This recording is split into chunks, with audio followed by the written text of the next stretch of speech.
പ്രിയപ്പെട്ടവരെ, നമസ്കാരം. Indira Gandhi national open യൂണിവേഴ്സിറ്റിയുടെ വിദ്യാർത്ഥികളായ താങ്കൾക്ക് ഏറെ ഉപയോഗപ്രദമായ the best exam writing tips ആണ് ഇനി ഒരു 10 വീഡിയോയിലൂടെ ഞാൻ പരിചയപ്പെടുത്തുന്നത്. പരീക്ഷയ്ക്ക് തയ്യാറെടുക്കുക എന്ന് പറയുന്നത് ഒരു കലയാണ്. തിടുക്കത്തിൽ കേൾക്കേണ്ട വിഷയമല്ല കേട്ടോ. എല്ലാവരും തിടുക്കത്തിന്റെ ആളുകളാണ്. തിടുക്കത്തിൽ നമ്മൾ പോകരുത്. വളരെ ഭംഗിയായി പരീക്ഷ എഴുതുമ്പോൾ പ്രയോഗിക്കേണ്ട ചില അടിസ്ഥാന കാര്യങ്ങളെയാണ് 10 വീഡിയോയിലായി നമ്മൾ ഡിസ്കസ് ചെയ്യുന്നത്. The best exam writing tips ആണ്. ശ്രദ്ധിക്കുക, നിങ്ങൾ ഏത് വിഭാഗം സ്കൂൾ അഥവാ ഡിപ്പാർട്ട്മെന്റിലാണ് എന്ന് അറിഞ്ഞിരിക്കണം. ഈ വീഡിയോ പോസ് ചെയ്ത് എൻ്റെ പ്രിയപ്പെട്ട സുഹൃത്തുക്കൾ ഒരു നോട്ട്ബുക്കും പേനയും എടുത്തു വച്ചോളൂ. നമുക്ക് വിശദമായി തന്നെ ഡിസ്കസ് ചെയ്യാം. ഒരു ആവറേജ് സ്റ്റുഡന്റിന് മനസ്സിലാകുന്ന തരത്തിൽ തന്നെയാണ് എൻ്റെ ഡിസ്കഷൻ. സർട്ടിഫിക്കറ്റ് പ്രോഗ്രാം മുതൽ PhD പ്രോഗ്രാം വരെ ഉള്ള എല്ലാ വിദ്യാർത്ഥിനികൾക്കും ഏറ്റവും നല്ല രീതിയിൽ A+ കരസ്ഥമാക്കാനുള്ള എക്സാം പ്രിപ്പറേഷൻ ടിപ്സ് ആണ് നമ്മൾ ഡിസ്കസ് ചെയ്യുന്നത്. പരീക്ഷയ്ക്ക് ഒരുങ്ങണം. അതൊരു തയ്യാറെടുപ്പാണ്. നമ്മൾ സാധാരണ ഒരു യാത്രയ്ക്ക് ഒരു തയ്യാറെടുപ്പ് ഉണ്ടാവുമല്ലോ, 2 ദിവസം മുമ്പേ തയ്യാറെടുക്കുമല്ലോ. ഇത് 60 ദിവസം മുമ്പേ നമ്മൾ തയ്യാറെടുക്കുകയാണ്. പരീക്ഷ ഹാളിൽ പോയി ഇരിക്കുമ്പോൾ ചോദ്യമേ വാ ആ ഒരു ചിന്താഗതിയായിരിക്കണം. ഏത് ചോദ്യം വന്നാലും പുഞ്ചിരിയോടുകൂടി അതിനെ സമീപിക്കാൻ നമ്മൾ പ്രാക്ടീസ് ചെയ്തിരിക്കണം. To get A+, to get outstanding O, അതിന് വളരെ ശ്രദ്ധയോടുകൂടി തുടങ്ങണം. തുടക്കം വളരെ ശ്രദ്ധയോടുകൂടി ആയിരിക്കണം. സത്യത്തിൽ നിങ്ങളാകുന്ന ഒരു വലിയ കൊട്ടാരം, ഒരു സൗധം, ഒരു കൊട്ടാരം. ആ കൊട്ടാരം ഈ ലോകത്ത് തലയെടുപ്പോടുകൂടി നിൽക്കണമെങ്കിൽ ആ കൊട്ടാരത്തിന്റെ അളവിന് ആനുപാതികമായ ഫൗണ്ടേഷൻ ഉണ്ടായിരിക്കണം. ഫൗണ്ടേഷൻ മണ്ണിന് അടിയിലാണ്, പുറത്തതാരും കാണുന്നില്ല. തലയെടുപ്പോടുകൂടി നിൽക്കുന്ന ഈ കൊട്ടാരങ്ങൾ നമ്മൾ ടൗണിൽ പോകുമ്പോൾ കാണാറില്ലേ? ബാംഗ്ലൂർ സിറ്റിയിലൊക്കെ പോകുമ്പോൾ തീപ്പെട്ടി അടുക്കി വെച്ചതുപോലെ വലിയ വലിയ വലിയ വലിയ വലിയ വലിയ വലിയ കൊട്ടാരങ്ങളാണ്. പക്ഷെ അവയുടെ അത്രയും തന്നെ വലുപ്പത്തിൽ താഴെ ഭൂമിക്ക് അടിയിൽ അവയെ കോർത്തിണക്കി ചേർത്ത് വച്ചിരിക്കുകയാണ് ഫൗണ്ടേഷൻസ്. പണ്ടൊക്കെ ഫൗണ്ടേഷൻ സ്റ്റോൺ എന്ന് പറഞ്ഞാൽ മതി. ഇപ്പോൾ അതല്ല, ഫൗണ്ടേഷൻ ആണ്. പല രീതിയിൽ ചങ്ങലക്കിട്ട് വച്ചിരിക്കുകയാണ്, പല രീതിയിൽ അവിടെ ബന്ധിതമാണ്.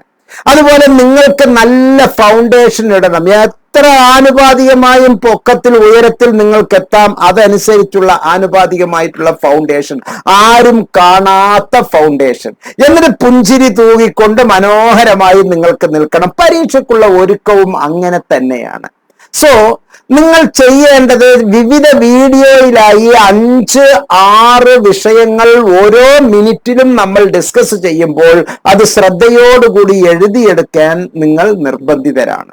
അത് ചെയ്താൽ താങ്കൾക്ക് ഗുണം കിട്ടും. ഒന്നാമത്തെ ഇതിന്റെ ഗുണം എന്ന് പറയുന്നത്, എൻ്റെ ഈ വാക്കുകൾ 10 വീഡിയോയിലൂടെ താങ്കൾ പരമാവധി 1 മണിക്കൂർ സമയം ചെലവഴിക്കുന്നു. ഈ 10 വീഡിയോയിലൂടെ താങ്കൾ പരമാവധി 1 മണിക്കൂർ ചെലവഴിച്ചാൽ 2 മാസം കഴിഞ്ഞ് താങ്കളുടെ ഈ പരീക്ഷയ്ക്ക് പുഞ്ചിരിയോടുകൂടി താങ്കൾക്ക് പരീക്ഷ എഴുതാം. വളരെ പുഞ്ചിരിയോടുകൂടി, ആത്മാർത്ഥമായാണ് പറയുന്നത്, അനുഭവങ്ങളുടെ വെളിച്ചത്തിലാണ് പറയുന്നത്.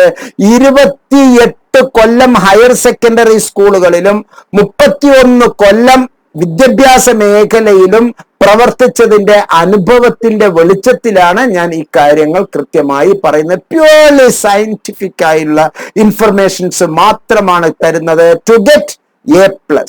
സ്വാഭാവികമായും പരീക്ഷ എന്ന് പറയുന്നത് ഒരു 2 മണിക്കൂർ 3 മണിക്കൂറിൽ നമ്മെ വിലയിരുത്തുകയാണ്. Somebody is assessing us. ചിലർ നമ്മെ അസസ് ചെയ്യുകയാണ്. പക്ഷെ ഈ അസസ് ചെയ്യുന്നത് എത്ര തന്നെയാണെങ്കിലും ചിലപ്പോൾ ആയിക്കൊള്ളണമെന്നില്ല. അത് ശരിയാകണമെങ്കിൽ നമ്മൾ ചില സംഗതികൾ കൃത്യമായ സന്ദർഭത്തിൽ പ്രയോഗിക്കേണ്ടി വരും. വൈവാവോസി ഒരു ഷാർപ്പൻ 5 മിനിറ്റാണ്. ആ കീൻ ഒരു ചോദ്യവും അതിനുള്ള ഉത്തരവും, അപ്പോഴുള്ള ഒരു തെരച്ചിലും, അപ്പോഴുള്ള നിങ്ങളുടെ മനോഭാവവും, ആ ഒരു സമയമാണ് നിങ്ങളുടെ ജീവിതത്തിന്റെ ടേണിംഗ് പോയിന്റ്. പരീക്ഷ എന്ന് പറയുന്നത് ഒരു ജംഗ്ഷനിലെ, ഒരു ടൗണിലെ ഒരു ജംഗ്ഷനിലെ ഒരു സിഗ്നൽ പോസ്റ്റിന്റെ മുമ്പിൽ നമ്മൾ നിൽക്കുന്ന ഒരു അന്തരീക്ഷമാണ്. അപ്പുറത്ത് റോഡുണ്ട്, ഇപ്പുറത്ത് റോഡുണ്ട്, മുന്നിൽ റോഡുണ്ട്, ബാക്കിൽ റോഡുണ്ട്, വളഞ്ഞ് അങ്ങോട്ട് പോകാം, പച്ച മഞ്ഞ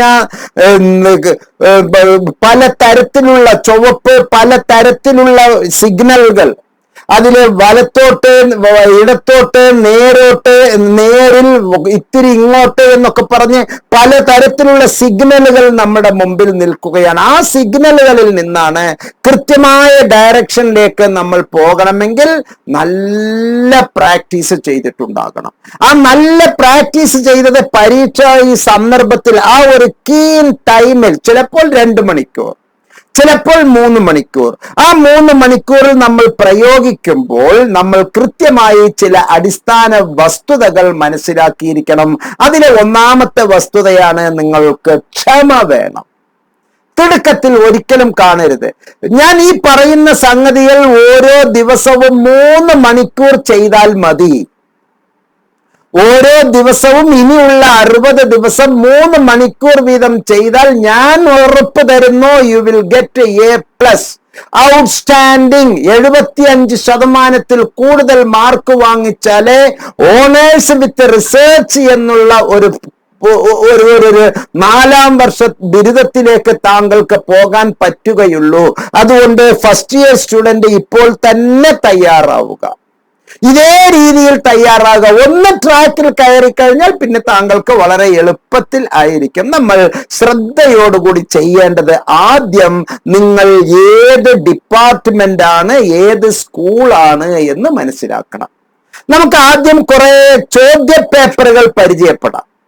ഈ ചോദ്യ പേപ്പറുകൾ പരിചയപ്പെട്ട് ചോദ്യത്തിന്റെ ഘടനകൾ നമ്മൾ മനസ്സിലാക്കാം.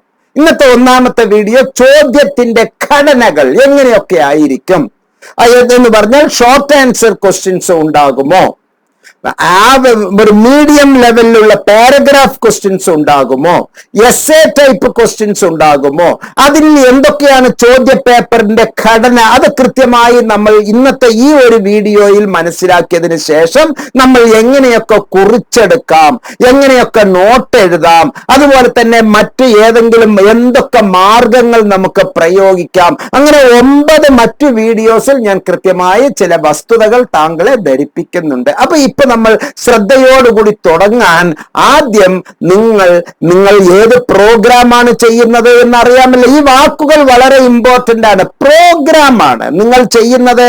ഈ M.Com ആണെങ്കിൽ അത് പ്രോഗ്രാമാണ്. MA ഇംഗ്ലീഷ്, MEG പ്രോഗ്രാമാണ്. MA സോഷ്യോളജി, MSO പ്രോഗ്രാമാണ്. MA എക്കണോമിക്സ്, MAEC പുതിയത്, MEC പഴയത്. അതുപോലെ തന്നെ ചോയ്സ് ബേസ്ഡ് ക്രെഡിറ്റ് സിസ്റ്റത്തിലെ ഓണേഴ്സ് പ്രോഗ്രാം ആണെങ്കിൽ BEGH,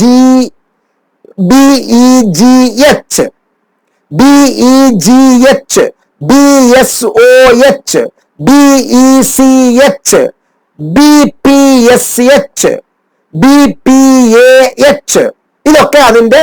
അതുപോലെ BAG, normal BA, MBA, MBAHM, MBAOP, ചിലത് MS, BBA, BSCG, BSCM, BCOMG, BCOMF, BCOM, ഇങ്ങനെയെല്ലാം നമ്മൾ അതിന്റെ ഓരോ പ്രോഗ്രാം കോഡുകൾ മനസ്സിലാക്കി വെക്കണം. ആ പ്രോഗ്രാം ഏത് ഡിപ്പാർട്ട്മെന്റിൽ അഥവാ ഏത് സ്കൂളിലാണ് ഉള്ളത് എന്ന് മനസ്സിലാക്കുക. അപ്പോൾ നമ്മൾ കൃത്യമായി ഇനി എല്ലാം ആ റൂട്ട് എങ്ങനെയൊക്കെയാണ് നമ്മൾ പോകുന്നത് എന്ന് നിങ്ങൾ കൃത്യമായി എഴുതിയെടുത്തോളൂ. നമ്മൾ പറയുന്ന വസ്തുതകളെല്ലാം തന്നെ കൃത്യമായി നിങ്ങൾ എഴുതിയെടുക്കണം. എഴുതിയെടുക്കുമ്പോഴേ അതിൻ്റെതായിട്ടുള്ള ഭംഗി, അതിൻ്റെതായിട്ടുള്ള സത്യസന്ധത, അതിൻ്റെതായിട്ടുള്ള യാഥാർത്ഥ്യം നമുക്ക് മനസ്സിലാവുകയുള്ളൂ. ഇഗ്നോയുടെ ഹോം പേജ് www.igno.ac.in, അതിലെ രണ്ടാമത്തെ മെയിൻ ബാർ, ടാസ്ക് ബാറിലെ ഡൗൺലോഡ്സ് എന്നുള്ളത് ക്ലിക്ക് ചെയ്യുന്നു. ഡൗൺലോഡ്സ് ക്ലിക്ക് ചെയ്യുമ്പോൾ ഇവിടെ ഡൗൺലോഡ്സുകൾ വന്നു. അതിൽ ക്വസ്റ്റ്യൻ പേപ്പേഴ്സ്, ഞാൻ ആദ്യമേ പറഞ്ഞു നമ്മൾ ക്വസ്റ്റ്യൻ പേപ്പേഴ്സ് ആണ് അനലൈസിസ് ചെയ്യുന്നത്. ഇവിടെ പ്രധാനമായി ഈ ക്വസ്റ്റ്യൻ പേപ്പറിലെ ജൂൺ 23, നമുക്ക് താഴെ നിന്ന് തുടങ്ങാം. ഏറ്റവും അവസാനം കഴിഞ്ഞത് ഡിസംബർ 23, അത് ഇതിലേക്ക് കയറി വരാൻ പോകുന്നേ ഉള്ളൂ. പക്ഷെ ഡിസംബർ 23 ചോദ്യ പേപ്പർ താങ്കൾക്ക് ലഭിക്കും. ലേബർ ഇന്ത്യ മോഡലിലുള്ള guide notes centre for behavioural science തരുന്ന ഡിസംബർ, അതിലെ ലേബർ ഇന്ത്യ മോഡലിലുള്ള ഗൈഡിലെ ഡിസംബർ 23 ചോദ്യങ്ങളും അവയ്ക്കുള്ള ഉത്തരങ്ങളും കിട്ടും. ഇപ്പൊ നമ്മൾ ചോദ്യ പേപ്പറുകൾ പരിചയപ്പെടുന്നു. ജൂൺ എന്താണ് നമുക്ക് സൈറ്റിലുള്ളത് അത് പരിചയപ്പെടുകയും ഒരു മാസം കഴിഞ്ഞ് നമ്മൾ ഒന്നും കൂടി പരിശോധിക്കുമ്പോൾ ഡിസംബർ 23 നമുക്ക് ലഭിക്കുകയും ചെയ്യും. അപ്പോൾ ഞാനിപ്പോൾ ജൂൺ 20, അപ്പൊ നേരത്തെ നിങ്ങൾ തീരുമാനിക്കുക, ഞാൻ ഒരു 6 സെഷന്റെ പരീക്ഷ ഞാൻ ചോദ്യ പേപ്പർ പ്രാക്ടീസ് ചെയ്യും. ആ 6 സെഷൻ ചോദ്യ പേപ്പർ പ്രാക്ടീസ് ചെയ്താൽ തന്നെ യു ആർ ദി കിങ്. 8 വിഷയമാണ് നിങ്ങൾക്ക് പഠിക്കാനുള്ളത്, 6 എണ്ണം വീതം, 48 പരീക്ഷ, 48 ദിവസം താങ്കൾ നോക്കിയാൽ ഞാൻ പറയുന്നു താങ്കൾ A+ന്റെ ഉടമയാണ്. ആദ്യത്തെ ഒരു 3 എണ്ണം 4 എണ്ണം താങ്കൾക്കൊരു ബുദ്ധിമുട്ട് പോലെ തോന്നും. പിന്നെ വളരെ വളരെ വളരെ വളരെ വളരെ വളരെ എളുപ്പത്തിലാണ്. പിന്നെ അവസാന ദിവസമെല്ലാം ഒരു സെഷനിൽ 8 എണ്ണവും നമുക്ക് സിമ്പിൾ ചെയ്യാൻ പറ്റും. കാരണം ആ ചോദ്യങ്ങളുടെ പാറ്റേണേ നമുക്ക് മനസ്സിലാകേണ്ടതുള്ളൂ. അതിന്റെ ചോദ്യം എന്നുള്ള ആ വസ്തുത, അത് സബ്ജക്റ്റിന്റെ വസ്തുത, കണ്ടന്റ്, അതിന്റെ വിശദീകരണം, അതെല്ലാം തന്നെ നമുക്ക് ഇഗ്നോയുടെ ബുക്കിലും ലേബർ ഇന്ത്യ മോഡലിലുള്ള റെഫറൻസ് മെറ്റീരിയലിലും നമുക്ക് നേരത്തെ കിട്ടിയതാണ്. അപ്പൊ ആശയങ്ങൾ നമുക്ക് ഉണ്ട്. അത് എങ്ങനെ ഇനി പ്രതിഫലിപ്പിക്കണം എന്നുള്ളതാണ് നമ്മളുടെ മുമ്പിൽ. സോ ജൂൺ 23 ഞാൻ ക്ലിക്ക് ചെയ്യുമ്പോൾ സ്വാഭാവികമായും ചോയ്സ് ബേസ്ഡ് ക്രെഡിറ്റ് സിസ്റ്റത്തിലുള്ള എല്ലാം BAG, BComG, BSCG തുടക്കത്തിൽ ഇവിടെ കാണുന്നു. പിന്നെ സ്കൂൾ ഓഫ് മാനേജ്മെന്റ്, അതാണ് ഞാൻ നേരത്തെ പറഞ്ഞത്. നിങ്ങൾ SOMS പെട്ടതാണോ? സ്കൂൾ ഓഫ് മാനേജ്മെന്റ് സ്റ്റഡീസ്, എല്ലാറ്റിലെയും അങ്ങനെയാണ് വരുന്നത്. സ്കൂൾ ഓഫ് മാനേജ്മെന്റ് സ്റ്റഡീസ് എല്ലാറ്റിനും തുടക്കത്തിൽ SO ഉണ്ട്, സ്കൂൾ ഓഫ്. അപ്പൊ മാനേജ്മെന്റ് സ്റ്റഡീസിൽ വരുന്നത് ഏതൊക്കെയാണ്? കൊമേഴ്സ്, അതുപോലെ നമ്മുടെ MBA, അങ്ങനെയുള്ളതെല്ലാം അതിന്റെ അകത്തേക്ക് വരുന്നു. സ്കൂൾ ഓഫ് എഡ്യൂക്കേഷന്റെ അകത്ത് എലിമെന്ററി എഡ്യൂക്കേഷൻ, B.Ed, അതുപോലെ BA education, MA education, M.Ed, PhD, post graduation diploma in pre primary education, അതെല്ലാം അതിന്റെ അകത്തേക്ക് വരുന്നു. സ്കൂൾ ഓഫ് കണ്ടിന്യൂയിങ് എഡ്യൂക്കേഷനിലാണ് ഫുഡ് ആൻഡ് ന്യൂട്രീഷൻ. സംഭവം കേൾക്കുമ്പോൾ സയൻസ് ആണെന്ന് തോന്നും, പക്ഷെ കണ്ടിന്യൂയിങ് എഡ്യൂക്കേഷനിലാണ് nutrition and child care, nutrition and health education, diploma in early childhood care and education, അതുപോലെ തന്നെ diploma in event management, bachelor degree പ്രോഗ്രാമിലെ ചിലത് ACC, ANC എന്നുള്ള പഴയ കോഡുകൾ അതിന്റെ അകത്താണ്. MSc ഡയറ്റിക് and food service management, MA rural development, master of science and counselling and family therapy, അതുപോലെ തന്നെ post graduate diploma in counselling and family therapy, ഇതെല്ലാം ഇതിന്റെ അകത്താണ് വരുന്നത്. കണ്ടിന്യൂയിങ് എഡ്യൂക്കേഷന്റെ ഉള്ളിലാണ് വരുന്നത്. പിന്നെ ഹെൽത്ത് സയൻസിന്റെ കൂട്ടത്തിൽ. അപ്പൊ നിങ്ങളുടെ പ്രോസ്പെക്ടസിൽ, നിങ്ങളുടെ പ്രോഗ്രാം ഗൈഡിൽ വ്യക്തമായി അക്കാര്യങ്ങൾ പറയുന്നുണ്ട്. അത് നിങ്ങൾ ഓർത്ത് കൃത്യമായി മനസ്സിലാക്കി വെക്കുക. അതുപോലെ തന്നെ സ്കൂൾ ഓഫ് എഞ്ചിനീയറിംഗില്, സ്കൂൾ ഓഫ് സോഷ്യൽ സയൻസിലാണ് ഏറ്റവും കൂടുതൽ സംഗതികൾ വന്നിട്ടുള്ളത്. സ്കൂൾ ഓഫ് സോഷ്യൽ സയൻസ്, അതുപോലെ തന്നെ school of humanities, school of science, school of computer and information science, school of agriculture, ഇങ്ങനെ ഒരുപാട് ഡിപ്പാർട്ട്മെന്റ്. ഞാനിപ്പോ ആദ്യമേ നിങ്ങൾക്ക് എല്ലാവർക്കും പരിചയമാകാൻ തുടക്കത്തിൽ ഇന്നത്തെ വീഡിയോയിലെ 3 സ്കൂളുകളെ പരിചയപ്പെടുത്തുന്നു. ഒന്ന് സ്കൂൾ ഓഫ് മാനേജ്മെന്റ് സ്റ്റഡീസിൽ ഞാൻ ക്ലിക്ക് ചെയ്യുന്നു. സ്കൂൾ ഓഫ് മാനേജ്മെന്റ് സ്റ്റഡീസിലാണ് നമുക്ക് MCom, BCom എന്നുള്ള കോഴ്സുകളല്ല. BComന്റെ എല്ലാം ഇവിടെ നമുക്ക് ഒരുപാട് പ്രോഗ്രാമുകൾ വരുന്നുണ്ട്. സപ്പോസ് BCOC 131 ഞാൻ എടുക്കുന്നു. ആദ്യമായി കിട്ടിയത് BCOC 131. നിങ്ങളുടേത് ഏതാണ് അതുപോലെ എടുക്കുക. ആ എടുത്തതിന് ശേഷം നിർബന്ധമായും അതിന്റെ ഘടനയിൽ ഒരു കാര്യം മനസ്സിലാക്കുക. എത്ര പേജ് ഉണ്ടാവും എന്ന് തുടക്കത്തിൽ അത് തന്നിട്ടുണ്ട്. 100 മാർക്കാണ് എന്ന് പറയുന്നു. 3 മണിക്കൂറാണ്. അപ്പൊ 100 മാർക്ക് ആ 3 മണിക്കൂറിൽ ഞാൻ വാങ്ങണം. അറ്റംപ്റ്റ് എനി 5 ക്വസ്റ്റ്യൻസ് എന്നാണ് പറയുന്നത്. 5 ചോദ്യങ്ങളാണ് പറയുന്നത്. അപ്പൊ ഈച്ച് ക്വസ്റ്റ്യൻ ക്യാരീസ് 20 മാർക്ക്. ഓരോന്നിനും 20 മാർക്ക് വീതമാണ്. അപ്പൊ 5 എണ്ണമാണ്. എന്റെ കയ്യിൽ 3 മണിക്കൂർ അഥവാ 180 മിനിറ്റ് ആണ് ഉള്ളത്. 180 മിനിറ്റില് 5 ചോദ്യങ്ങൾ ഞാൻ എഴുതണം. ഈ 5 ചോദ്യങ്ങൾക്ക് എത്ര ചോദ്യങ്ങളാണ് എനിക്ക് ആകെ തരുന്നത് അതൊന്ന് മനസ്സിലാക്കി വെക്കുക. ഒപ്പം തന്നെ ഇംഗ്ലീഷിലും ഹിന്ദിയിലും അതിന്റെ ചോദ്യങ്ങൾ ഉണ്ടാവും. ചിലപ്പോൾ ഉത്തരം ഇംഗ്ലീഷിൽ നമുക്ക് അതിന്റെ ട്രാൻസ്ലേഷൻ അറിയില്ലെങ്കിലും ചിലപ്പോൾ ഹിന്ദിയിൽ നോക്കിയാൽ നമുക്ക് കാര്യം മനസ്സിലാവും കേട്ടോ. അപ്പൊ 9 ചോദ്യങ്ങൾ തരുന്നു.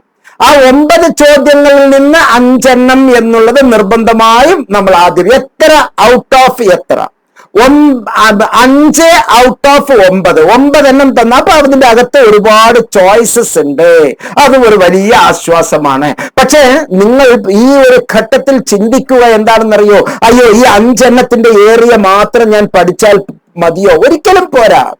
നമ്മുടെ പരമ്പരാഗത യൂണിവേഴ്സിറ്റിയിലാണ് അത്തരത്തിലുള്ള തരികിടകൾ പരിപാടികളൊക്കെ നടക്കുന്നത്. അവർ തന്നെ വന്നിട്ട് കോളേജില് അധ്യാപകർ വന്ന് രഹസ്യമായി ചെവിയിൽ മന്ത്രിച്ച് ഇന്ന ഏരിയ നന്നായി നോക്കൂ കേട്ടോ. കാരണം അത് സത്യമാണ്. അവർ പറയുന്ന ഏരിയയിൽ നിന്ന് മാത്രമേ ചോദ്യം വരികയുള്ളൂ. അവിടെ സ്കീം ഓഫ് വർക്ക് എന്ന് പറയുന്ന ഒരു പ്രയോഗമുണ്ട്. ഹയർ സെക്കൻഡറി വിദ്യാലയത്തിൽ ഞങ്ങളടക്കം ഇങ്ങനെ കുട്ടികളുടെ അടുത്തേക്ക് പറയുന്ന സംഗതികളുണ്ട്. ഇന്ന ഏരിയയാണ് കൂടുതൽ എന്നുള്ളത്. സ്കീം ഓഫ് വർക്ക് ഞങ്ങൾക്കൊരു ബുക്ക് തന്നെ തരും. കരിക്കുലത്തെ കാച്ചിക്കുറുക്കി സിലബസിനെ ഒന്നും കൂടി കാച്ചിക്കുറുക്കി സ്കീം ഓഫ് വർക്ക്. ഇക്കൊല്ലം ഇന്ന സ്കീമാണ് എന്നുള്ളത് പറയും. അതൊരു യാഥാർത്ഥ്യമാണ്. അതിൽ ഒളിച്ചു കളിക്കാനൊന്നുമില്ല. അതൊരു സത്യവുമാണ്. പക്ഷെ അങ്ങനെ ഒരു സ്കീം ഓഫ് വർക്ക് ഇഗ്നോയിൽ പ്രയോഗിക്കുന്നില്ല. ഇഗ്നോയിൽ അതെല്ലാം തന്നെ നമ്മൾ നോക്കണം എന്നാണ് ഞാൻ പറയുക താങ്കളോട്. കാരണം ഏത് ചോദ്യവും ഞാൻ തയ്യാറായി പരീക്ഷാ ഹാളിൽ പോയി നിൽക്കുമ്പോൾ ഏത് ചോദ്യം വന്നാലും എനിക്കെന്താ, ഞാൻ ഭംഗിയായി എഴുതും എന്നുള്ള ആ ഒരു തന്റെ ഇടത്തോടു കൂടി നമ്മൾ നിൽക്കുമ്പോൾ 100% ചോയ്സ് നമ്മുടെ മുൻപിൽ വരികയാണ്. 9 എണ്ണവും നമ്മൾ ചെയ്തിട്ട് ആ സന്ദർഭത്തിലുള്ളതിൽ നിന്ന് 5 എണ്ണം. അത് ആദ്യത്തെ 5 മിനിറ്റിൽ ഞാൻ ചോദ്യ പേപ്പർ നന്നായി വായിക്കും. എഴുതിയെടുത്തോളൂ. മൊത്തം ഇവിടെ ഉള്ളത് 180 മിനിറ്റ്. 180 മിനിറ്റിന്റെ പരീക്ഷ പേപ്പർ കിട്ടുന്നതിന് മുമ്പേ ആൻസർ സ്ക്രിപ്റ്റിൽ എന്റെ എൻറോൾമെന്റ് നമ്പർ, എന്റെ ഒപ്പ്, ഡേറ്റ്, ഏത് സബ്ജക്റ്റിന്റെ ഏത് വിഷയമാണ് ഞാൻ എഴുതുന്നത്, റീജിയണൽ സെന്ററിന്റെ സ്റ്റഡി സെന്ററിന്റെ പേര്, ഒപ്പൊക്കെ ഉണ്ടോ എന്നൊക്കെ ഞാൻ കൃത്യമായി നോക്കി ആദ്യത്തെ 10 മിനിറ്റിൽ തന്നെ ചെയ്തു വെച്ചു. ക്വസ്റ്റ്യൻ പേപ്പർ കയ്യിൽ കിട്ടിയ ഉടനെ ഞാൻ 5 മിനിറ്റ് വായിക്കുന്നു. ഭംഗിയായി relax, cool and relax. 5 minute ഞാൻ വായിക്കുന്നു. കയ്യിൽ പെൻസിലുമുണ്ട്. ഓക്കെ, 1, 4, 7, 6, 8, 3. Okay, fine. അപ്പൊ ഞാൻ ഈ 5 എണ്ണം ആദ്യമേ സെലക്ട് ചെയ്ത് കഴിഞ്ഞു. ആ 5 എണ്ണത്തിൽ ഇനി എനിക്ക് എന്തൊക്കെയാണ് ചെയ്യാനുള്ളത് അവിടെയാണ് ഇനി നമ്മൾ. അപ്പൊ 3 മണിക്കൂർ 180 മിനിറ്റ്, പരമാവധി വന്നാൽ 30 മിനിറ്റ് 30 മിനിറ്റ് 30 മിനിറ്റ് 30 മിനിറ്റ് 30 മിനിറ്റിൽ ഒരു ചോദ്യത്തിന് ഉത്തരം എഴുതണം. അപ്പൊ 5 ചോദ്യത്തിന് 2.5 മണിക്കൂർ. ഓക്കെ, 5 ചോദ്യത്തിനുള്ള ഉത്തരം 2.5 മണിക്കൂറിൽ ഞാൻ എഴുതും. അരമണിക്കൂറിൽ 5 മിനിറ്റ് നേരത്തെ അവിടെ പോയിട്ടുണ്ട്. ബാക്കി 25 മിനിറ്റ് എനിക്ക് റിസർവിൽ വെക്കാം. ആ 25 മിനിറ്റാണ് നിങ്ങളുടെ തലവര തന്നെ മാറ്റുന്നത്. നിർബന്ധമായും അരമണിക്കൂറിൽ ഞാൻ ഒരു ചോദ്യത്തിന്റെ ഉത്തരം എഴുതിയിരിക്കും എന്നുള്ള അർത്ഥത്തിൽ ഞാൻ എനിക്ക് ഇഷ്ടപ്പെട്ട 1ാമത്തെ ചോദ്യം ഞാൻ വായിക്കുന്നു. What do you mean by accounting principles? അപ്പോ accounting principles. Okay, discuss the significance of accounting principles. 10 mark. അപ്പൊ 20 മാർക്കിന്റെ ഒരു ചോദ്യത്തിന് ഇന്റേണൽ ചോയ്സസ് തന്നിരിക്കുന്നോ? ഇല്ല. സബ് ഡിവൈഡ് ക്വസ്റ്റ്യൻസ് ആണ്. അവിടെ ഇന്റേണൽ ചോയ്സസ് അല്ല, സബ് ഡിവൈഡ് ആണ്. ഡിവൈഡ് ചെയ്തിരിക്കുന്നു. എ എന്നുള്ള ചോദ്യം, ബി എന്നുള്ള ചോദ്യം. എ എന്നുള്ള ചോദ്യത്തിന് 10 മാർക്ക്, ബി എന്നുള്ള ചോദ്യത്തിന് 10 mark. What do you mean accounting principles? നേരിട്ട് അതിന് 5 മാർക്കല്ല. Discuss the significance of accounting principles, അത് വലിയ സംഗതിയാണ്. ചിലപ്പോൾ നേരത്തെ ഉള്ളതിന് ഒരു 3 മാർക്ക്, പിന്നെ ഉള്ളതിന് ഒരു 7 മാർക്ക്. അപ്പൊ എന്തായാലും എന്റെ അരമണിക്കൂറിൽ 15 മിനിറ്റിൽ ഞാൻ ഒന്നാമത്തെ ചോദ്യത്തിന്റെ ഉത്തരം എഴുതുന്നു. 15 മിനിറ്റിൽ ഒന്നാമത്തെ ചോദ്യത്തിന്റെ ഉത്തരം എഴുതുന്നുവെങ്കിൽ ആദ്യത്തെ പാർട്ടിനെ ഞാൻ ഒരു 3 മിനിറ്റിൽ 5 മിനിറ്റിൽ ഉത്തരം എഴുതുന്നു. ബാക്കിയുള്ളത് ഒരു 10 മിനിറ്റിൽ ഞാൻ ഉത്തരം എഴുതുന്നു. എഴുതി കഴിഞ്ഞാൽ ആ സമയത്ത് ഒരു 4-5 ലൈൻ വിട്ടിട്ട് ഞാൻ അടുത്ത ചോദ്യത്തിന്റെ ടൈം ആകുമ്പോൾ ഉടനെ അടുത്ത ചോദ്യത്തിന്റെ ഉത്തരം എഴുതും. രണ്ടാമത്തെ ചോദ്യത്തിന്റെ ഉത്തരം എഴുതിക്കൊണ്ടിരിക്കുമ്പോൾ അത് റിലേറ്റഡ്, യെസ് അത് റിലേറ്റഡ്. അപ്പൊ നേരായി ഇടക്ക് വഴി നമ്മൾ ഇടക്ക് സ്ഥലം വിട്ട ഭാഗത്ത് കൃത്യമായി നമുക്ക് എഴുതി പിടിപ്പിക്കാൻ പറ്റും. അപ്പൊ ഞാൻ പറഞ്ഞത് എങ്ങനെയാണ്? അരമണിക്കൂർ ഒരു ചോദ്യം, അതിൽ എ 15 മിനിറ്റ്, ബി 15 മിനിറ്റ്. 15 മിനിറ്റിലെ 3 മിനിറ്റോ 5 മിനിറ്റോ, കറക്റ്റ് അരമണിക്കൂർ കഴിഞ്ഞപ്പോൾ ഞാൻ അത് കഴിഞ്ഞു. വീണ്ടും ഒരു 3-4 വരി വിട്ടിട്ട് പെൻസിൽ കൊണ്ട് ഒരു വര വരച്ചു. ഞാൻ അടുത്ത ചോദ്യം എഴുതുന്നു. എന്റെ അടുത്ത ചോദ്യം 3ാമത്തെ ചോദ്യമാണ്. അപ്പൊ 3 എന്നുള്ളത് ഞാൻ എഴുതുന്നു. Discuss the procedure of ledger creation through. ഒരു എക്സാമ്പിൾ ഞാൻ എടുക്കുന്നു. 20 മാർക്കിന്റെ ഒരു ചോദ്യമാണ്. കണ്ണും പൂട്ടി ഫുള്ളായിട്ട് അരമണിക്കൂർ ഞാൻ അത് എഴുതണം. തുടക്കം എല്ലാ കാടടച്ച് അങ്ങനെ വെടിവെക്കരുത്. മനോഹരമായി അതിനൊരു ആമുഖം. ഇനി ഞാൻ എഴുതാൻ പോകുന്നത് ഇന്നതാണ്, ഇന്നതാണ്, ഇന്നതാണ്, ഇന്നതാണ്, ഇന്നതാണ്. ബുള്ളറ്റ് കൊടുത്ത് ഒരു 10 കാര്യങ്ങൾ. പിന്നെ അതിന്റെ വിശദീകരണം. ആ വിശദീകരണത്തിൽ ഡെഫിനിഷൻ, പ്രധാനപ്പെട്ട ഓദർ, പ്രധാനപ്പെട്ട ഫൗണ്ടർ, ഓദർ, അതുമായി ബന്ധപ്പെട്ട സയന്റിസ്റ്റ്, അല്ലെങ്കിൽ അതുമായി ബന്ധപ്പെട്ട് കൊമേഴ്സുമായി ബന്ധപ്പെട്ടത് ആരാണോ അദ്ദേഹം, ആ ഒരു ഫൗണ്ടറിന്റെ അദ്ദേഹത്തിന്റെ പേര്, അദ്ദേഹത്തിന്റെ വീക്ഷണം, അദ്ദേഹത്തിന്റെ അഭിപ്രായം, അദ്ദേഹത്തിന്റെ പുസ്തകം, അതിനെപ്പറ്റിയുള്ള വിശദീകരണം. പിന്നെ അതിനെ പാർട്ടാക്കി ഡിവൈഡ് ചെയ്യാം. ഇങ്ങനെ ഡിവൈഡ് ചെയ്യാം, ഇങ്ങനെ ഡിവൈഡ് ചെയ്യാം, ഇങ്ങനെ ഡിവൈഡ് ചെയ്യാം. ഒരു ട്രീ ഡയഗ്രമോ മേഘമോ കൊടുത്തു. പിന്നെ ഒന്നാമത്തതിന്റെ ഒരു ബുള്ളറ്റ് കൊടുത്തു, അത് എഴുതി അതിന്റെ പ്രധാനപ്പെട്ട സംഗതികൾ വിശദീകരണം, വിശദീകരണം, വിശദീകരണം. രണ്ടാമത്തെ പോയിന്റ് എഴുതി അതിന്റെ വിശദീകരണം, വിശദീകരണം, കൃത്യമായി അത് ചെയ്തപ്പോൾ എനിക്ക് കുറച്ചൊരു 75% ഒരു കിട്ടിയിട്ടുള്ളൂ. ഇപ്പൊ 25 മിനിറ്റ് ആയി. ഒരു 5 മിനിറ്റും കൂടി ഞാൻ അതിനെ ഒന്നും കൂടി കാച്ചിക്കുറുക്കുന്നു. അങ്ങനെ ഞാൻ ഒന്ന് കാച്ചിക്കുറുക്കി. പിന്നെ ഇത് വീട്ടിൽ നമ്മൾ റഫായി ചെയ്യുന്നതാണ് ഈ ശീലങ്ങൾ. അരമണിക്കൂറിൽ ഞാൻ ഇത് എഴുതി തീർക്കണം. വീട്ടിൽ നമ്മൾ പരിശീലിക്കുകയാണ്. പബ്ലിക് ഫൈനൽ എക്സാമിനേഷന്റെ കാര്യമല്ല ഞാൻ ഇപ്പോൾ പറഞ്ഞു വരുന്നത്.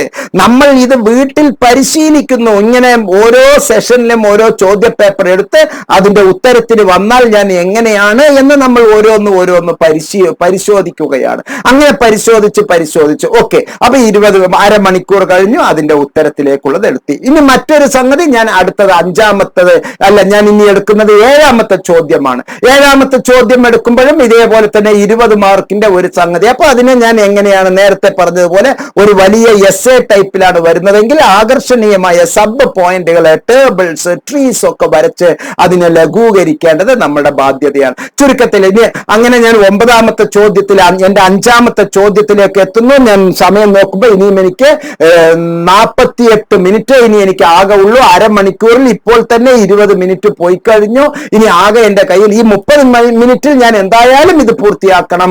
Right explanatory notes on following എന്ന് പറഞ്ഞു. ടാലി ആൻഡ് ഇറ്റ്സ് കോമ്പണൻസിനെ പറ്റി, പ്രിപ്പറേഷൻ ഓഫ് റിപ്പോർട്ട്സ്. ഇതിൽ ഇന്റേണൽ ചോയ്സസ് ഒന്നുമില്ല, ഈ 2 എണ്ണം. അപ്പൊ 10 മാർക്ക് വീതമാണ്. അപ്പൊ എ എന്നുള്ളതിനെ പറ്റി ഞാൻ വിശദീകരണം കൊടുക്കുന്നു, ബി എന്നുള്ളതിനെ പറ്റി വിശദീകരണം കൊടുക്കുന്നു. 25 മിനിറ്റിൽ തീർന്നു. അവശേഷിക്കുന്ന 20 മിനിറ്റ് എന്റെ കയ്യിൽ ഇപ്പോൾ ഉണ്ട്. ഞാൻ എല്ലാം ഒന്നും കൂടി ഒന്ന് ഭംഗിയായിട്ടൊന്ന് നോക്കുന്നു. ആ ഒഴിവുള്ള ഭാഗത്ത് കുറച്ചും കൂടി ഒന്ന് വായിച്ചു നോക്കിയപ്പോൾ സ്പെല്ലിംഗ് മിസ്റ്റേക്ക് വന്നു. അങ്ങനെ വന്നു, ഇങ്ങനെ വന്നു, ഇങ്ങനെ വന്നു. ഒരു ചോദ്യം ഞാൻ ഇങ്ങനെ പരിശീലിക്കുമ്പോൾ എനിക്ക് 3 മണിക്കൂർ എന്നുള്ളത് ഒരു 3.5 മണിക്കൂറൊക്കെ തുടക്കത്തിൽ വന്നു. രണ്ടാമത്തത് ഒരു 3 മണിക്കൂർ എന്നുള്ളത് ഒരു 3.25 മണിക്കൂറായി. പിന്നെ ഒരു 3 മണിക്കൂറിലായി. പിന്നെ ഒരു 3.25 മണിക്കൂറായി. അങ്ങനെ ചോദ്യ പേപ്പറുകൾ പരസ്പരം നമ്മൾ പരിചയപ്പെട്ട് വരേണ്ടതാണ്. മറ്റൊരു ഉദാഹരണത്തിൽ ഇപ്പോൾ ടൈം ഏകദേശം നമുക്ക് നമുക്ക് നല്ലൊരു സമയം 24 മിനിറ്റ് നമുക്ക് ഇപ്പോൾ വീഡിയോയിൽ പോയിട്ടുണ്ട്. എന്നിരുന്നാലും ഒരു സംഗതിയും കൂടി ഞാൻ ഒരു പ്രാക്ടീസിന് നമുക്ക് ഒന്ന് പരിചയപ്പെടാം. ഇനി അടുത്ത ചോദ്യം നമുക്ക് ഏതെടുക്കാം? ഒരു സയൻസിലെ ഒരു കുട്ടിക്ക് വേണ്ടി, അല്ലെങ്കിൽ MSc CFT വളരെ തീ പിടിച്ചുകൊണ്ടിരിക്കുന്ന ഒരു സംഭവമാണ്. Okay, MSc school of education, school of continuing എഡ്യൂക്കേഷനിലെ MSc CFTയുടെ കോഴ്സസിലെ ഒരെണ്ണത്തിന് നമുക്ക് മനോഹരമായി പോകാം. Suppose human development and family റിലേഷൻഷിപ്പിലെ ഇതിന്റെ മൊത്തം 3 പേജാണ് അതിലുള്ളത്. 3 മണിക്കൂർ, 100 മാർക്ക്, 5 ക്വസ്റ്റ്യൻ, 600 വേർഡ്. ഒരു പേജിൽ പരമാവധി 100 വാക്കുകൾ, ഒരു പാരഗ്രാഫ് പോലെ. അപ്പൊ 6 പേജ് വരത്തക്ക രൂപത്തിൽ ആ തരുന്ന ബുക്ക്ലെറ്റിന്റെ അകത്ത് ഞാൻ എല്ലാം തീർത്തിരിക്കണം. അഡീഷണൽ പേപ്പേഴ്സ് ഒന്നും വാങ്ങാനില്ല. മൊത്തം എന്റെ കയ്യിൽ ഇവിടെ 5 എണ്ണമാണ് എഴുതാൻ പറഞ്ഞിരിക്കുന്നത്. മൊത്തം ഇവിടെ 9 ചോദ്യങ്ങളാണ് തന്നിരിക്കുന്നത്. 9 ചോദ്യങ്ങൾ ഞാൻ നേരത്തെ പരിചയപ്പെട്ടതിൽ ഇതിൽ വന്നുള്ളത് 9ാമത്തത് ബഹുഭൂരിപക്ഷവും ഇങ്ങനെ ആയിരിക്കുമെന്ന് നമ്മൾ 5-6 ചോദ്യ പേപ്പറുകൾ മനസ്സിലാക്കിയതില് ഓക്കെ, ഈ 5 എണ്ണത്തിൽ നിന്ന് 4 എണ്ണം എഴുതാൻ വേണ്ടി പറഞ്ഞു. റിട്ടയർമെന്റിനെ പറ്റി എഴുതാം, ജനറേഷൻ ഗ്യാപ്പിനെ പറ്റി എഴുതാം, നേച്ചർ വേഴ്സസ് നർച്ചറിനെ പറ്റി നമുക്ക് എഴുതാം, കളക്റ്റീവ് അൺകോൺഷ്യസിനെ പറ്റി എഴുതാം, മാട്രിലീനിയൽ ഫാമിലിയെ പറ്റി എഴുതാം. ഓക്കെ, ഇതിൽ എനിക്ക് ഈ 5 എണ്ണത്തെ പറ്റി അല്ലെങ്കിൽ ഈ 4 എണ്ണത്തെ പറ്റി എഴുതാം. റിട്ടയർമെന്റിനെ പറ്റി എഴുതാം, ജനറേഷൻ ഗ്യാപ്പിനെ പറ്റി എഴുതാം, കളക്റ്റീവ് അൺകോൺഷ്യസിനെ പറ്റി എഴുതാം, നേച്ചർ വേഴ്സസ് നർച്ചർ എന്നുള്ളതിനെ പറ്റി എഴുതാം. പക്ഷെ എനിക്ക് മാട്രിലീനിയൽ ഫാമിലിയെ പറ്റിയും അറിയാം. ഓക്കെ, അങ്ങനെ ഓരോന്നിനും 5 മാർക്ക് 9 എന്ന നമ്പർ കൊടുത്തു. 1 എന്നുള്ളത് എഴുതി. ആദ്യത്തെ അരമണിക്കൂറിലാണ് ഞാൻ ഇത് 1 എഴുതേണ്ടത്. അരമണിക്കൂറിൽ ഞാൻ 1 എഴുതുന്നത്. അപ്പൊ സ്വാഭാവികമായിട്ടും ഓരോന്നിന് 7 മിനിറ്റ് 5 മിനിറ്റിൽ തന്നെ എനിക്ക് 1 എഴുതാൻ പറ്റി. ഇപ്പോൾ 7 മിനിറ്റിൽ 1 എഴുതാൻ പറ്റി, 9 മിനിറ്റിൽ 1 എഴുതാൻ പറ്റി, അവശേഷിക്കുന്ന സമയത്തിൽ 1 എഴുതാൻ പറ്റി. അങ്ങനെയുള്ള സന്ദർഭത്തിൽ ഞാൻ ഒരെണ്ണവും കൂടി ആ അരമണിക്കൂറിൽ ഉള്ളത് എനിക്ക് 25 മിനിറ്റിൽ തന്നെ ഇത് എഴുതാൻ പറ്റി, അല്ലെങ്കിൽ 20 മിനിറ്റിൽ ഇത് എഴുതാൻ പറ്റി. ഒരെണ്ണവും കൂടി ഞാൻ അധികം എഴുതുന്നു. ഒരു തെറ്റുമില്ല സുഹൃത്തുക്കളെ. 4 എണ്ണം എഴുതാൻ പറഞ്ഞതിൽ 5 എണ്ണം എഴുതിയാലും ഒരു തെറ്റില്ല. അപ്പോൾ ഈ 9ാമത്തെ ചോദ്യത്തിൽ ഉത്തരം തരുന്നതിൽ 1ാമത്തേതിന് ചിലപ്പോൾ 5 മാർക്കിന് 3 മാർക്കേ കിട്ടിയിട്ടുണ്ടാവുകയുള്ളൂ. 2ാമത്തേതിന്റെ ചിലപ്പോൾ ഒരു 4 മാർക്കായിരിക്കും കിട്ടിയിട്ടുണ്ടാവുക. നേച്ചർ വേഴ്സസ് നേഴ്സസിന് ചിലപ്പോൾ ഒരു 5 മാർക്ക് കിട്ടിയിട്ടുണ്ടാവും. എഴുതണ്ട എന്ന് വിചാരിച്ച് പിന്നീട് ഞാൻ എഴുതിയതിന് ചിലപ്പോൾ എനിക്ക് 4 മാർക്കായിരിക്കും കിട്ടിയിട്ടുണ്ടാവുക. അങ്ങനെ ഞാൻ 5 എണ്ണവും ഞാൻ എഴുതിയപ്പോൾ അതിൽ മാർക്ക് കുറഞ്ഞ ആ 3 മാർക്ക് ഉള്ളതിനെ മാറ്റിയിട്ട് ബാക്കിയുള്ള 4 എണ്ണത്തിനും ഉള്ള മാർക്ക് കിട്ടും. ആ 1 മാർക്ക് കിട്ടാൻ വേണ്ടി ഞാൻ അധികം പണിതെടുത്തു സുഹൃത്തുക്കളെ. അങ്ങനെയാണ് ഞങ്ങളൊക്കെ BSc മാത്സ് പഠിച്ചപ്പോൾ 75-ൽ 75 മാർക്കും ഞങ്ങൾ വാങ്ങിച്ചത്. 6 പേപ്പറിലെ 75-ൽ 75 മാർക്ക്, 125 മാർക്കിന്റെ ചോദ്യങ്ങൾ വരും. 120 മാർക്ക് 110 മാർക്കിന്റെ ചോദ്യങ്ങൾക്കുള്ള ഉത്തരങ്ങൾ ഞങ്ങൾ എഴുതി വെക്കും. അവസാനം ഞങ്ങൾക്ക് മാക്സിമം മാർക്കായ 75 എന്നുള്ള മാർക്ക് BSc മാത്സുകാർ വാങ്ങിച്ചു കൂട്ടുന്നതിന്റെ രസം നിങ്ങൾ ജീവിതത്തിൽ കേട്ടിട്ടുണ്ടാവില്ലല്ലോ. പരമാവധി എഴുതുക. സ്പീഡ് ആൻഡ് അക്വറസി എന്നുള്ളത് അതിന് ഏറ്റവും ഇമ്പോർട്ടന്റ് ആയിട്ടുള്ളത്. പിന്നെ ഒരു ചോദ്യം എനിക്കെടുത്ത്, discuss any 5 mid life issues of Indian families. Mid life issues എന്ന് പറയുന്നത് ജീവിതഘട്ടത്തിന്റെ ഒരു മധ്യാഹ്നത്തിൽ സംഭവിക്കുന്ന 5 സുപ്രധാനമായ ഇഷ്യൂസസ്.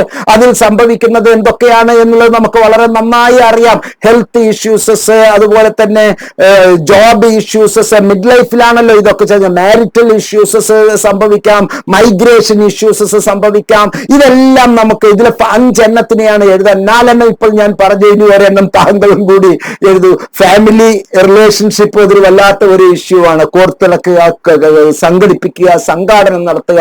ഓർഗനൈസേഷൻ ഓഫ് ഫാമിലി എന്ന് പറയുന്നത് മിഡ് ലൈഫിലാണ്. അപ്പോഴായിരിക്കും പുതിയ ഒരു ഈ പാരന്റൽ ഫാമിലിയും മാരിറ്റൽ ഫാമിലിയും തമ്മിലുള്ള ഒരു കോറിലേഷൻ, പോസിറ്റീവ് കോറിലേഷൻ റിലേഷൻഷിപ്പ് നടത്തേണ്ട ഒരു സന്ദർഭമാണ്. അതിനെപ്പറ്റി 5 കാര്യങ്ങൾ ഞാൻ 5 എണ്ണത്തിൽ കൃത്യമായി 5 പോയിന്റ് ആയിട്ട് ഞാൻ എഴുതിയപ്പോൾ വർണ്ണാഭമായി എഴുതാൻ എനിക്ക് കഴിഞ്ഞതില്. അപ്പൊ അത്തരത്തിലുള്ള പരിശീലനങ്ങൾ നമ്മൾ എത്രത്തോളം പ്രാക്ടീസ് ചെയ്യുന്നുവോ അത്രത്തോളം നമുക്ക് ഗുണം കിട്ടും. സോ നമ്മൾ പരമാവധി ചോദ്യ പേപ്പറുകൾ കളക്ട് ചെയ്യുക. അപ്പോൾ ഞാൻ ഒരിക്കൽ കൂടി താങ്കളുടെ അടുത്തേക്ക് വരികയാണ്. എങ്ങനെയാണ് നമ്മൾ ഇതിലേക്ക് പോകുന്നത് എന്ന് മനസ്സിലാക്കുക. നമ്മളുടെ ഇഗ്നോയുടെ ഹോം പേജിലെ ഡൗൺലോഡ്സിലെ ലെഫ്റ്റിലെ ക്വസ്റ്റ്യൻ പേപ്പേഴ്സിലെ ഏത് കൊല്ലം, അതിൽ നമ്മുടെ ഡിപ്പാർട്ട്മെന്റ് ഏതാണ്, നമ്മുടെ സ്കൂൾ ഏതാണ്, ആ സ്കൂളിൽ നമുക്ക് ആവശ്യമായിട്ടുള്ള ചോദ്യ പേപ്പർ, സപ്പോസ് ഇവിടെ IBO 1 MCOMന്റെ 2ാം വർഷത്തിലുള്ള പേപ്പർ IBO 1 ഞാൻ ഡൗൺലോഡ് ചെയ്ത് എടുത്തു വെച്ചു. അങ്ങനെ ഒരു 6 സെക്ഷനിൽ നിന്ന് 6 ചോദ്യ പേപ്പർ ഞാൻ എടുത്തു വെച്ചു. പിന്നെ IBO 4ന്റെ, MCO 3ന്റെ, MCO 5ന്റെ, MCO 24ന്റെ ആ ചോദ്യ പേപ്പറുകളെല്ലാം ഞാൻ ഡൗൺലോഡ് ചെയ്തു വെച്ചു. പറ്റുകയാണെങ്കിൽ അതിന്റെ പ്രിന്റ് ഞാൻ എടുത്തു വെച്ചു. ആ പ്രിന്റ് എടുത്ത് ഞാൻ പിന്നീട് ഇത്തരത്തിലുള്ള പുസ്തകവുമായി, പ്രത്യേകിച്ച് ഇഗ്നോയുടെ പുസ്തകം ലേബർ ഇന്ത്യ മോഡലിലുള്ള ഗൈഡ് താങ്കൾ വാങ്ങിച്ചിട്ടില്ലേ? ഈ വീഡിയോയിലെ ഡിസ്ക്രിപ്ഷൻ സെക്ഷനിൽ അതിൽ ഗൂഗിൾ ഫോം ഉണ്ട്. ആ ഫോം പൂരിപ്പിച്ച് താങ്കൾ ഉടനെ അയക്കുക. കേവലം 5 ദിവസം കൊണ്ട് താങ്കളുടെ അടുത്തേക്ക് സൂപ്പർ റെഫറൻസ് മെറ്റീരിയൽ ലഭിക്കുന്നു. 100% മാർക്ക് അഷ്വർ ചെയ്യാം എന്നുള്ളത് താങ്കൾ ഉറപ്പുവരുത്തുക. A+ ഔട്ട്സ്റ്റാൻഡിംഗ് മാർക്ക് ലഭ്യമാക്കാനുള്ള നല്ല മന്ത്രമാണ് പറയുന്നത്. പരീക്ഷ എഴുതുമ്പോൾ ഇവ പ്രയോഗിക്കണമെങ്കിൽ ബെസ്റ്റ് എക്സാമിനേഷൻ റൈറ്റിംഗ് ടിപ്സ് എന്ന് പറയുന്നത് ഒന്നാമത്തെ ടിപ്സ് എന്ന് പറയുന്നത് ശ്രദ്ധയോടുകൂടി വളരെ മനോഹരമായി തുടങ്ങുക എന്നുള്ളതാണ്. പ്രിയപ്പെട്ടവരെ, അടുത്ത വീഡിയോയിൽ നമുക്ക് എങ്ങനെയാണ് നമ്മൾ നോട്ട് എഴുതുന്നത്, how can we can make the note, that means note making എന്നുള്ളതിനെ പറ്റി മനോഹരമായി നമുക്ക് ഡിസ്കസ് ചെയ്യാം. എല്ലാ നന്മകളും താങ്കൾക്ക് ഉണ്ടാകട്ടെ എന്ന് ആത്മാർത്ഥമായി പ്രാർത്ഥിച്ചുകൊണ്ട് വീഡിയോയിൽ നിന്ന് വിടവാങ്ങുന്നു. നന്ദി, നമസ്കാരം, ജയ്.